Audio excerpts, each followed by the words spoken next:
Welcome back.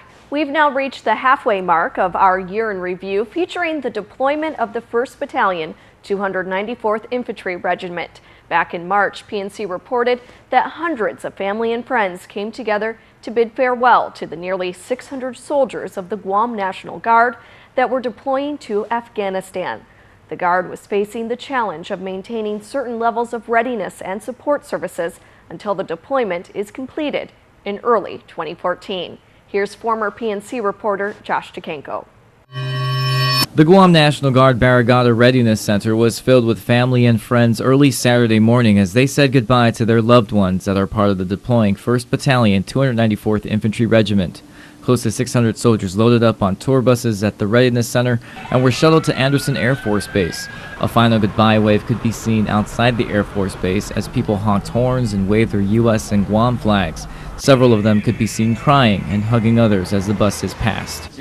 Major Chris Camacho was activated as the rear detachment officer in charge while the soldiers are away. His primary emphasis is to support the families of the guardsmen that are deployed.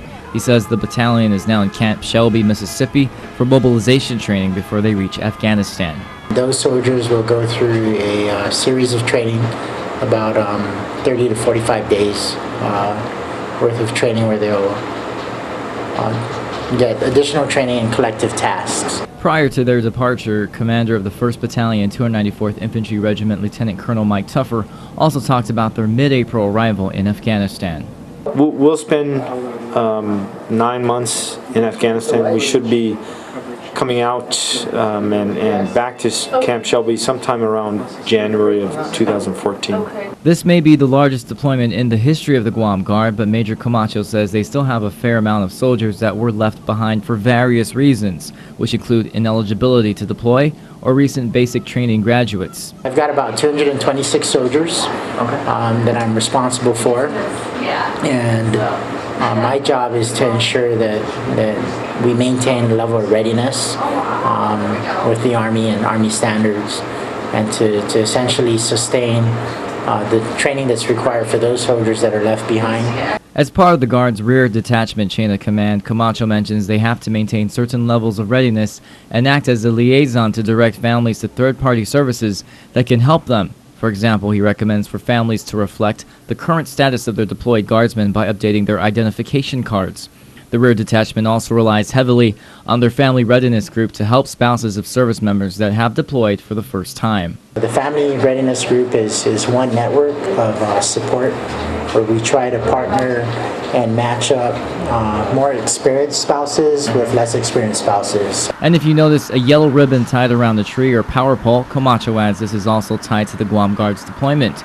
He explains it represents to the community that a loved one has been sent into harm's way.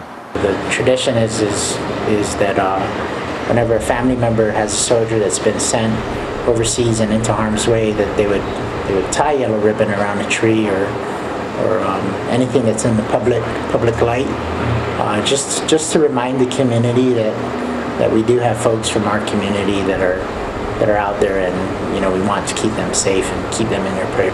Josh Takenko, PNC News. And here to tell us more about our 4th top story of the year is PNC's news director, Kevin Kerrigan. Kevin? Thanks, Betsy. Our 4th top story centers on a couple of Guam's most notable murders this past year. Back in August, Magistrates Judge Alberto Tolentino ordered 26-year-old Alan Agababa held on $1 million cash bail on a charge of aggravated murder in the death of his mother, Shelley Bernstein. Agababa made his first appearance in court on the same day that friends and co-workers gathered for a service to mourn his mother's death. Do you have a lawyer? I don't know if my family was trying to get me one or not, so I have no idea. Are you working at the present time? Right now, no, sir. I live here. Alan Agababa answered without emotion the questions posed by Magistrate Judge Alberto Tolentino this afternoon. He was formally charged with murdering his mother, Shelley Bernstein, around midnight, August 13th. Assistant Attorney General David Rivera asked for a $1 million cash bail, calling Agababa a flight risk, and Judge Tolentino granted that request. Yes, Your Honor, this case involves an accusation of a man killing his own parent, and I also note from the report that's been filed, he claims to have a dual citizenship with Israel and his business is located in Thailand. Therefore, he's not only facing substantial time, which is life without parole, but he's a flight risk, and if he flees to any of those locations, he's not likely to receive background warrant. Bernstein was found dead in her bed at her Mooning apartment shortly after midnight that Tuesday. She was a United Airlines flight attendant. According to the magistrate's report, initially the cause of death appeared to be a gunshot wound to the head, but a subsequent autopsy found it was the result of a single blunt force trauma to her head. The report also notes that there were no signs of forced entry, no rummaging consistent with a burglary, and no signs of a struggle.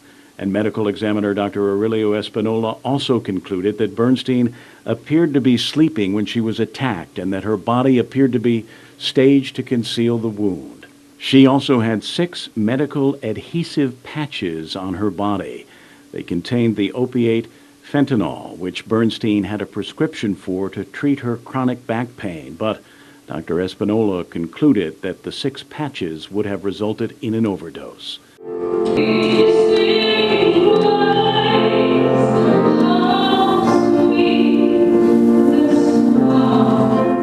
Shortly before his court appearance this afternoon, family and friends gathered at the SDA Church in Agana Heights at noon today to mourn Bernstein's death. Aga Baba is Bernstein's eldest son. The magistrate's report says he was in financial distress and his mother had been supporting him during the past 8 months since his arrival on Guam. The report also reveals that Aga Baba had contacted United Airlines personnel just a few hours after her death to ask about his mother's death benefits.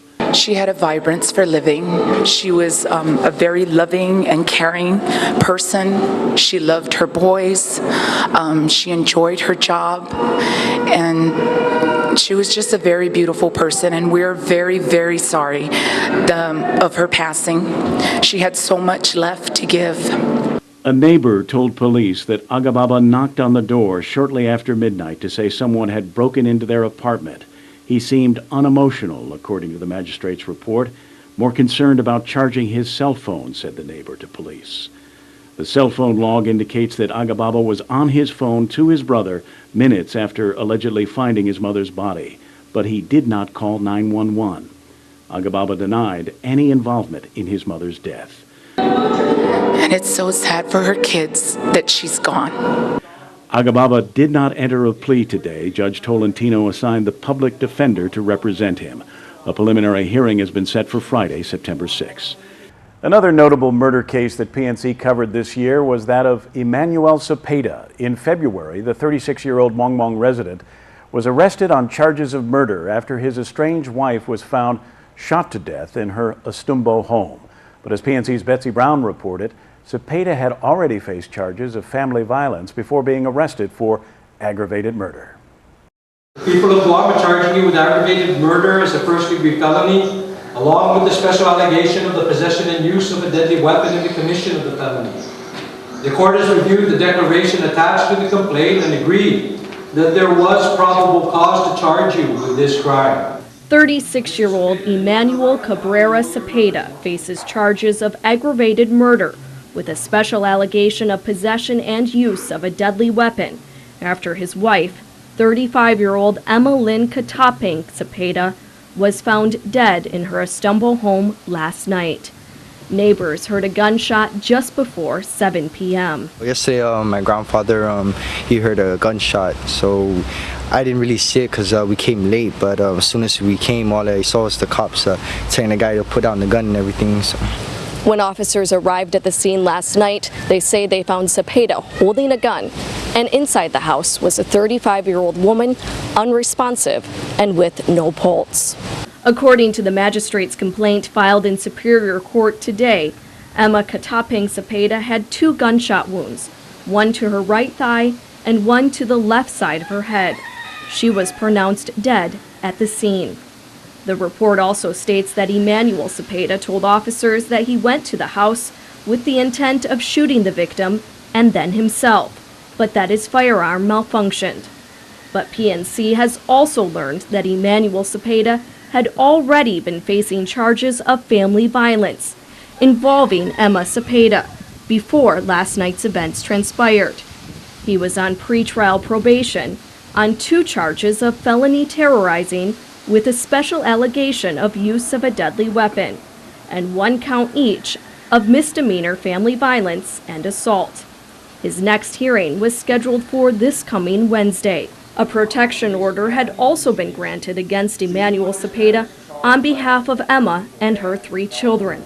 The PO was filed in October and granted this past November. Given that this case appears to be committed while on felony pretrial release, the people would also note the seriousness of the offense and the nature of the risk charged by the defendant. The people would ask to be held on $1 million bail at this point. The judge granted the government's request, and Cepeda is being held on $1 million cash bail. His next court appearance is scheduled for February 28th at 4 p.m. Betsy Brown, PNC News. Stay with us. PNC's Year in Review returns after a word from our sponsors.